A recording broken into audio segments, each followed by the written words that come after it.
Meile öeldi, et Artemis 1 on lihtne testlend Kuule, kuid Orioni kapsli tagastatud tegelikud andmed räägivad hirmutavat lugu. See ei leidnud ainult kraatreid. Esimene missioon salvestas kiirgustasemeid, mis ei olnud lihtsalt Apollo ajastu tasemel. Need olid peaaegu 5 korda kõrgemad. See avastas tõrkuva soojuskilbi, samal ajal kui NASA orbiidil olevad sondid kaardistasid lõunapooluse maandumistsooni, mida Hiina juba sihib. Kuu ei ole enam tühi piiriala. See on geopoliitiline püssirohutünn ja isegi NASA enda aruanded viitavad, et me ei pruugi maandumist üle elada.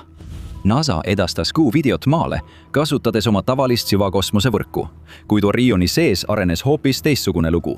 Seda voog NASA ülekandes ei näidanud. Tänapäevase pilgu jaoks tõestasid need pildid, et järgmine kosmoselendude ajastu võib olla kiirem, selgem ja näiliselt turvalisem kui 60. ja 70. aastate missioonid.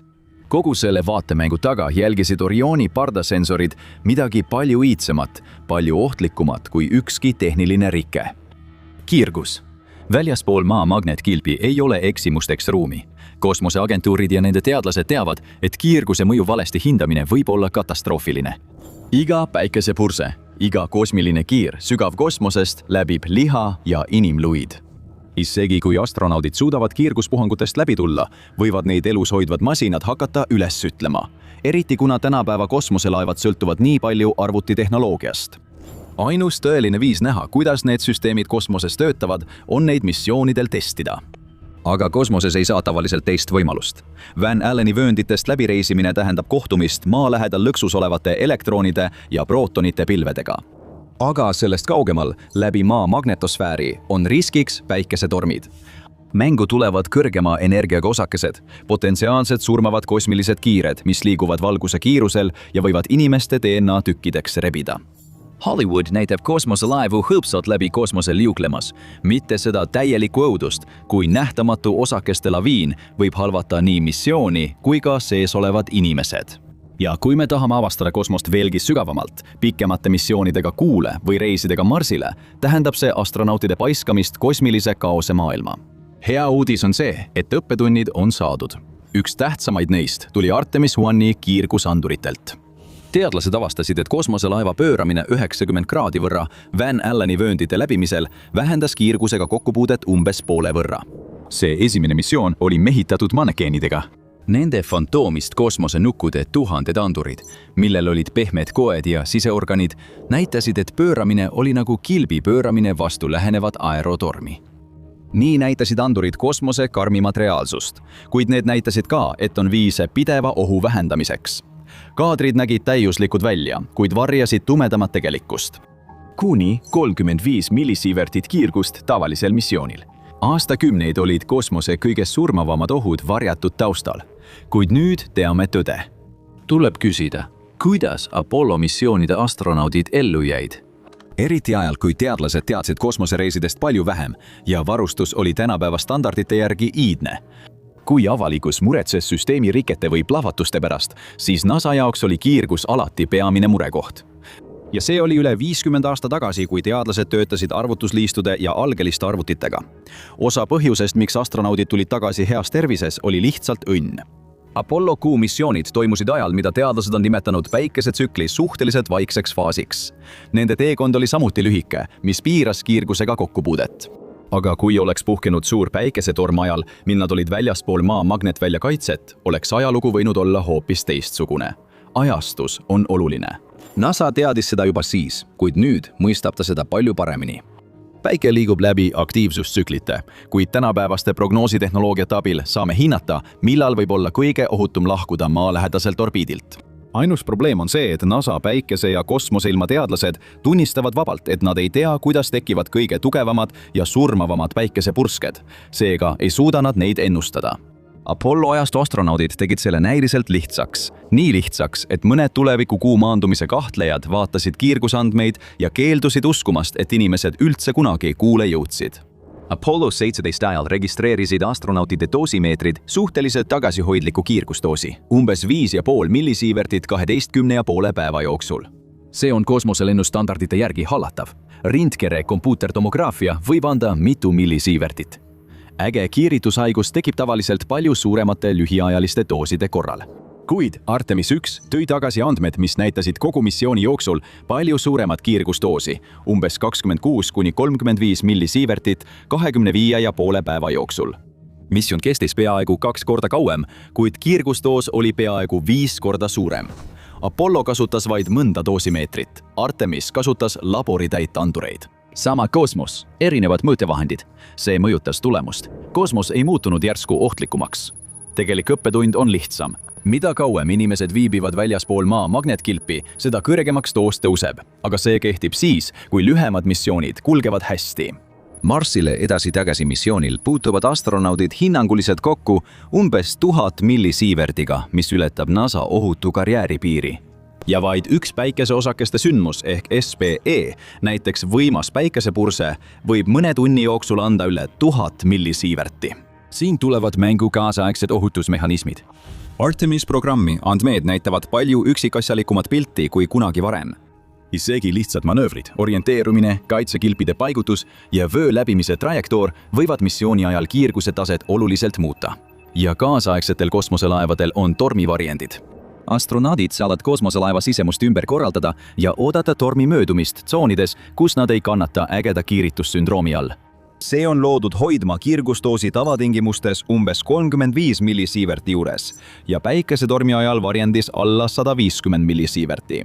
Ja kui astronaudid kannavad oma astroraadvesti, aitab see doosi vähendada. See annab astronaudile aega juurde, kuid kahjuks ei muuda see füüsikaseadusi. Oht on alati olemas.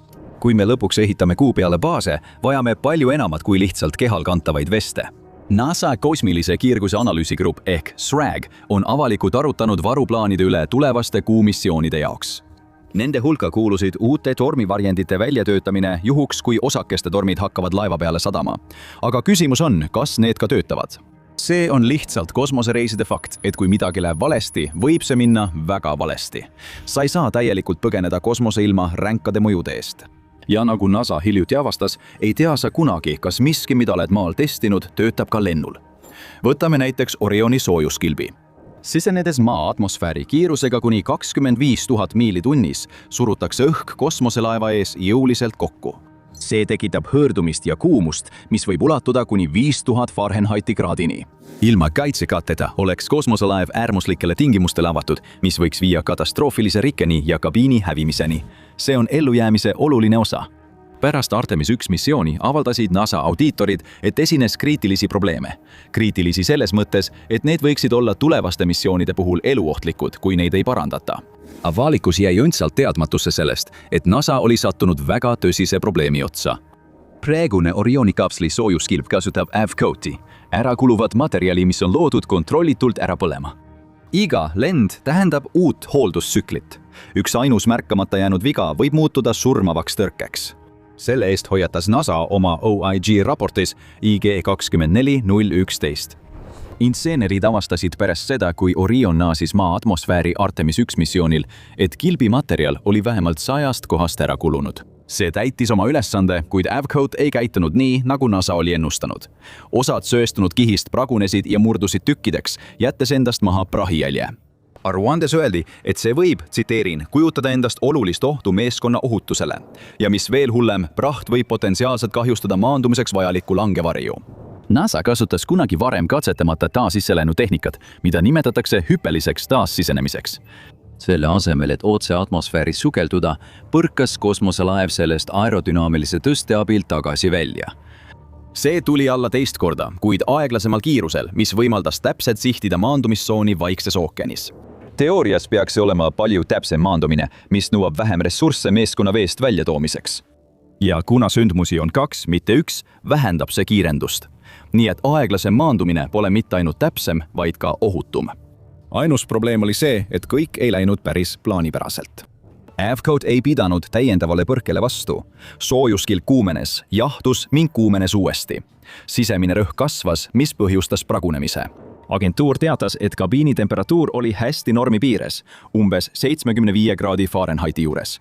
Aga kas NASA varjas jubedat tõde? Kui NASA oleks seda pisendanud, oleks olnud täiesti võimalik, et oleksime võinud kogeda järjekordset Challengeri katastroofi. Sõltumatu ülevaatus nõustus NASA järeldustega. See oli tohutu kergendus, kuid see ei muutnud tõsiasja. Üks Orioni kõige olulisemaid ohutussüsteeme käitus ootamatult. See on täpselt selline inseneertehniline üllatus, mida NASA kõige rohkem kardab. Taassisenemine ei anna andeks. Kui kapsel jõuab atmosfääri Kuu tagasituleku kiirusel, pole enam ohutut katkestust ega teist võimalust. Seekord ei olnud ohuks galaktiline kiirgus, vaid tavaline inimlik eksimus. Ja näimised on ka põhjuseks, miks Kuu ja selle loodusvarad on peagi põhjustamas hoopis teistsugust plahvatust, geopoliitilist plahvatust. Kosmosereisid olid kunagi kahe poliitilise jõu, USA ja Nõukogude Liidu vaheline võistlus. Kuid täna ei käi uus võitlus enam Kuu peal kõndimise pärast. Küsimus on koloniseerimises. Ja seekord pole ameeriklasteks rivaalideks mitte Nõukogude Liit, vaid Hiina. Kuud on nimetatud varanduste aardelaegaks ning mõlemad riigid tahavad sinna esimesena jõuda ja need varandused endale kindlustada. Hiina on oma jõududega saatnud Kuu orbiidile orbiidilaevu, maandureid ja kulgureid. See on kulukas ettevõtmine. Samal ajal kasutavad Ameerika Ühendriigid erasektori innovatsiooni selliste ettevõtete kaudu nagu SpaceX. Ja umbes 60 erineva riigi rahvusvahelise koalitsiooni abiga on neil palju tuge. Nii et Ameerika Ühendriikidel on raha, ressursid ja sõbrad. Hiinal on tahe ja otsusekindlus ning üks valitsus, kes teeb kõik otsused. See viimane osa on oluline. Ühtsed reeglid võivad tähendada, et asjad saavad kiiremini tehtud. Aga asi pole selles, et Ameerika Ühendriigid ja Hiina tahaksid kogu Kuu koloniseerida. Nad keskenduvad ainult ühele osale, mõnele kohale Kuu lõunapooluse lähedal, kus päikesevalgus, maastik ja võimalik ligipääs veejääle võivad muuta mehitatud kuubaaside rajamise lähitulevikus võimalikuks. Arvatakse, et just seal asub kogu vesi ja vett on vaja koloonia rajamiseks. NASA nimetab neid piirkondi püsivarjulisteks aladeks ehk PSR-ideks, mis peaksid olema ideaalsed ressursside kasutamiseks.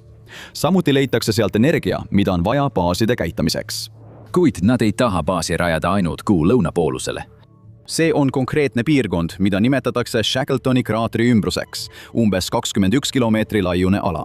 Arvatakse, et kraatris juba registreeritud kõrgemad vesinikutasemed viitavad sellele, et just seal asub kogu jää. Kuid täpselt, mis seal all on, tuleb alles kindlaks teha. Selleks need baasid ehitataksegi. Umbes 4,2 kilomeetri sügavusega on see endiselt lahendamata mõistatus. Kuid kuna kraatri serval on mõnes kohas peaaegu pidev päikesevalgus, võib sinna olla võimalik rajada päikesepaneelide rajatised. See on tänapäevase avastusretke viimane piir ja Artemis programm on otsustanud rajada esimese Kuu eelposti Shackletoni kraatrisse. Kuid Hiina Chang'e 7 projekt on samuti valinud selle kraatri eelposti asukohaks. Mõlemad riigid määravad juba tulevaste kosmosekõndide jaoks huvipakkuvaid piirkondi. Aga kui kosmoselend ise on ohtlik, siis Shackletoni kraatri uurimine toob kaasa uue hulga surmavaid ohte. Osa kraatri servast on järsud nõlvad, mida päike valgustab, kuid kohe nende taga on järsud laskumised pimedusse, mis pole võib-olla miljoneid aastaid päikesevalgust näinud.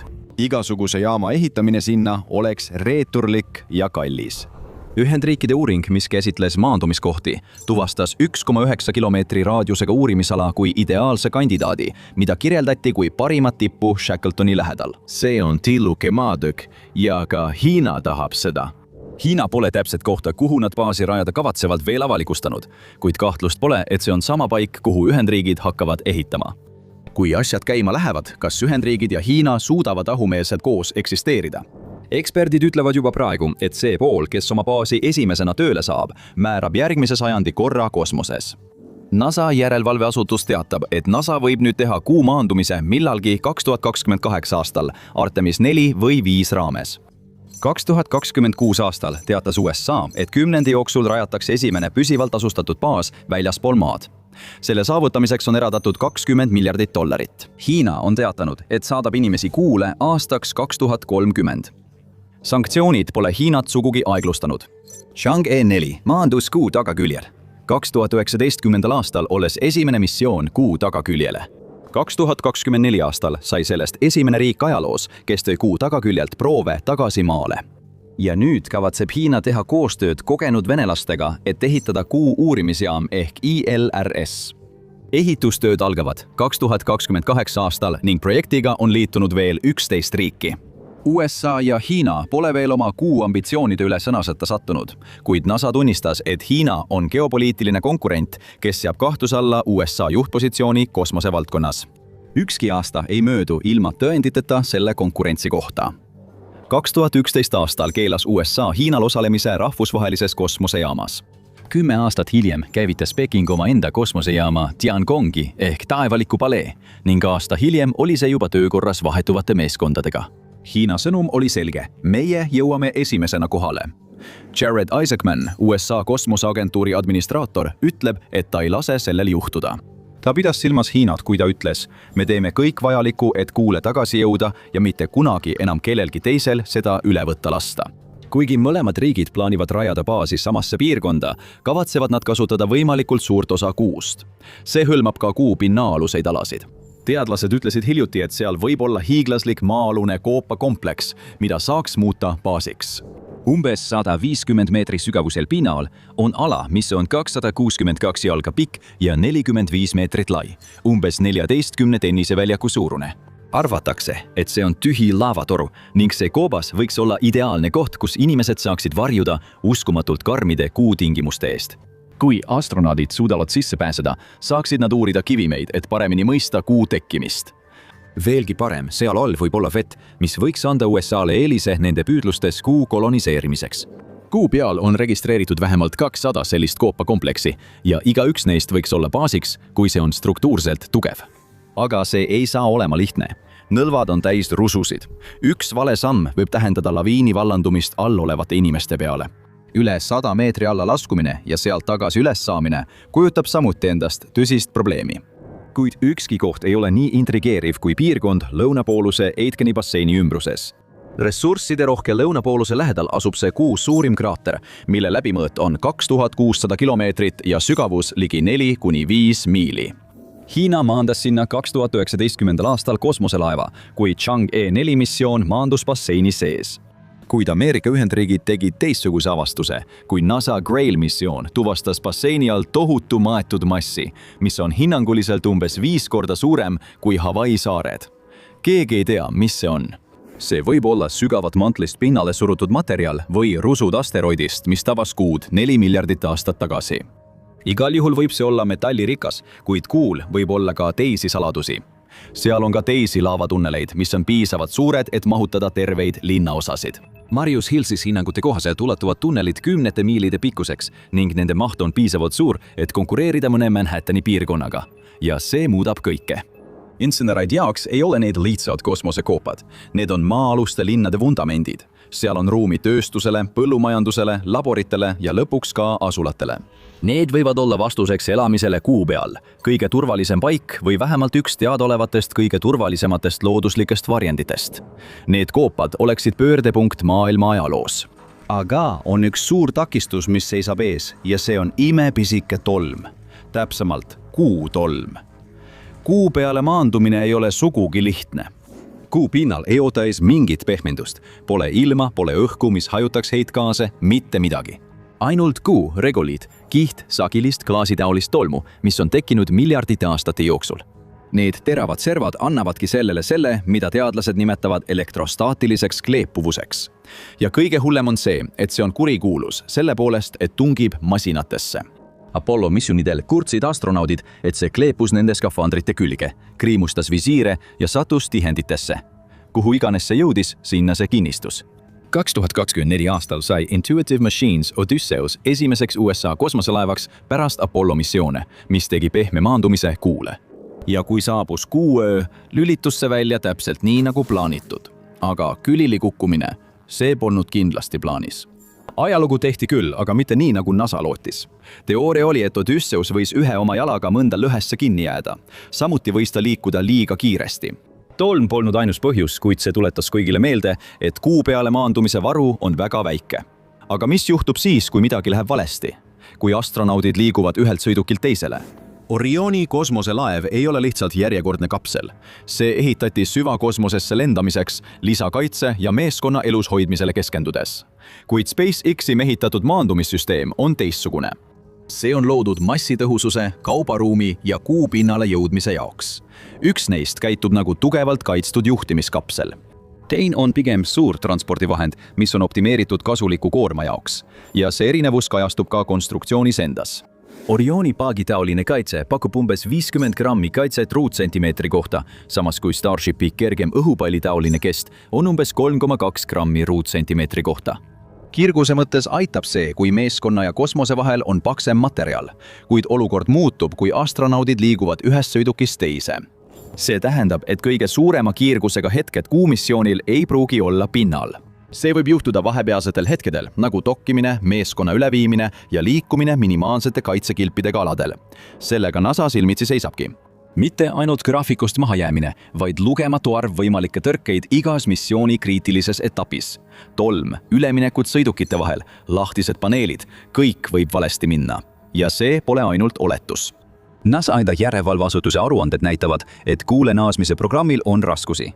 USA valitsuse kontrolliamet GAO märkis oma 2024 aasta ülevaates, et Artemis 3 ei maandu tõenäoliselt 2025 aastal nagu algselt plaanitud. Ja nii see ka oli. Põhjuseid oli palju, sealhulgas agressiivne arenduskava, suured viivitused SpaceXi HLS-i vahe-eesmärkide saavutamisel ning jätkuvad probleemid skafandrite disainiga. GAO lisas, et kui arendus järgib NASA suuremate projektide keskmist ajakava, lükkub Artemis 3 tõenäoliselt 2027 aasta algusesse. Kuu reeglid ei ole veel paigas ja need võivad aja jooksul isegi segasemaks muutuda. Praegu tegutsevad riigid vabatahtlike kokkulepete alusel, mida nimetatakse Artemise kokkulepeteks. Need kokkulepped ütlevad, et missioonid peaksid austama ajaloolisi maandumiskohti ja vältima üksteisele ettejäämist. Samuti tutvustati aktiivsete tegevuste ümber eemalehoiutsoonide ideed. Aga siin on probleem. Mitte miski sellest pole selgelt määratletud. Mis täpselt loetakse sekkumiseks? Ja kui suur peab üks tsoon olema, enne kui see hakkab teisi riike samast kuu piirkonnast eemale tõrjuma? Keegi pole kokku leppinud, kui lähedale tohib teisele kuu peal minna. Ja mis veel tähtsam, Venemaa ja Hiina ei ole Artemise kokkulepete osalised. Venemaa on neid kritiseerinud, kuna need esindavad USA juhitud raamistikku. Hiinat ei kutsutud osalema, osalised seetõttu, et USA seadus keelab NASAl Hiinaga koostööd teha. Riigid nagu Ühendkuningriik, Itaalia, Austraalia, Kanada ja Jaapan on kõik allkirjastanud Artemise kokkulepped. Aga see ei ole üllatav. Nad on juba USA-ga ühel meelel ja enamikul neist on oma enda ambitsioonid kuu suhtes. Seega on nad valmis koostööd tegema, et sinna jõuda. See ei ole midagi uut. Kosmos on alati nõudnud rahvusvahelisi kokkuleppeid. 1967 aasta kosmoseleping ütles, et kosmos peaks olema rahumeelne ja sellest peaks kasu saama kogu inimkond. Aga just siin lähevad asjad segaseks. Peaaegu iga riik võib väita, et see, mida ta teeb, on kasulik inimkonnale, isegi kui sellest saab kasu peamiselt ta ise. Hilisem katse, 1979 aasta kuuleping, läks veelgi kaugemale. See nõudis, et kuud kasutatakse ainult rahumeelsetel eesmärkidel ning selle ressursse käsitletaks kui inimkonna ühist pärandit. Kuid see ei juurdunud kunagi tõeliselt. USA, Hiina ja Venemaa ei allkirjastanud seda. Nii et mida see siis tähendab? Kui USA suudaks oma programmi kõik vead parandada ja esimesena kuule jõuda, võiks ta potentsiaalselt võtta juhtpositsiooni ja hakata reegleid kehtestama. See oleks loomulik, kuna USA võiks öelda, et on saavutanud tehnoloogilise üleoleku kõigi hüvanguks. Aga USA rabeleb praegu. Iga missiooni viga annab meie rivaalidele rohkem aega oma enda õigusliku raamistiku väljatöötamiseks ja konkureerivate reeglite avaldamiseks. Siis oleks juhtpositsioon hoopis neil. Tegelikult on nii, et varasemates lepingutes kasutatud sõnad kogu inimkonna hüvanguks pole praegu realistlikud. Geopoliitika ei toimi nii. Kuu kõige väärtuslikumaid osi ei reguleerita paberil. Neid reguleeritakse koha peal. Kes iganes jõuab esimesena, jääb kauemaks ja loob kohaloleku. See seab reeglid, mida teised hiljem aktsepteerivad. Sellepärast võib geopoliitiline konflikt kosmoses olla vältimatu. Aga kõigepealt peab keegi baasi ehitama ja see ei saa olema lihtne.